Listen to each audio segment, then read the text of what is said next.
Parfois, les gens viennent me voir avec des défis aussi larges que celui de mieux guider tout simplement. À ce moment-là, on se réfère à ce cadre de référence du leadership, applicable dans tous les domaines. Quand on est en mode leadership, ce qu'on veut, oui, c'est engager les gens dans l'action, dans ce cas-ci le couple, mais la première étape, c'est vraiment l'invitation, ensuite l'écoute et finalement l'action.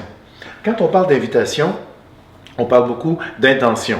Alors attention à ne pas confondre l'intention du haut du corps, parce que souvent j'entends qu'on guide du haut du corps ou du chest, puis souvent ça fait chest-bras pas mal.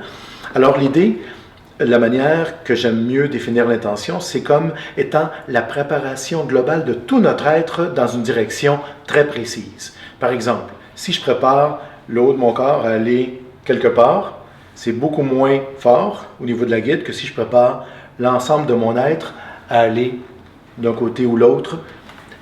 Mon intention va être beaucoup plus large. Donc, jusqu'aux petits cheveux, jusqu'au bout de mes doigts, tout est impliqué pour inviter. Donc, invitation égale intention de l'ensemble de notre être dans une direction qui est précise.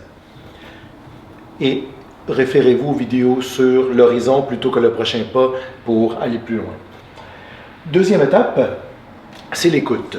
Donc, je ne peux pas présumer que parce que dans ma communication, je pense avoir tous les éléments, que l'autre personne va m'entendre réellement, que ma communication va être efficace.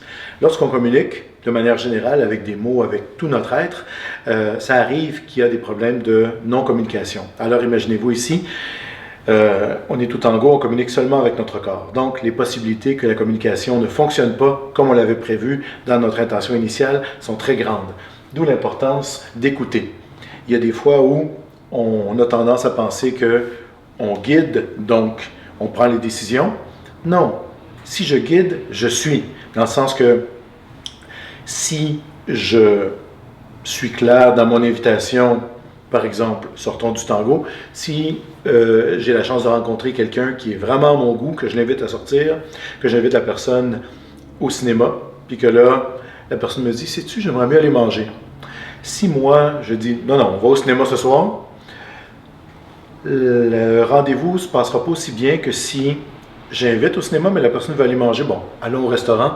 Ça garantit que le reste de mon rendez-vous va bien se passer. Au tango, c'est un petit peu la même chose. Si on invite la personne à faire un geste X et que la personne entend un geste Y, ben, à nous de nous adapter. Mais ça suppose qu'on écoute.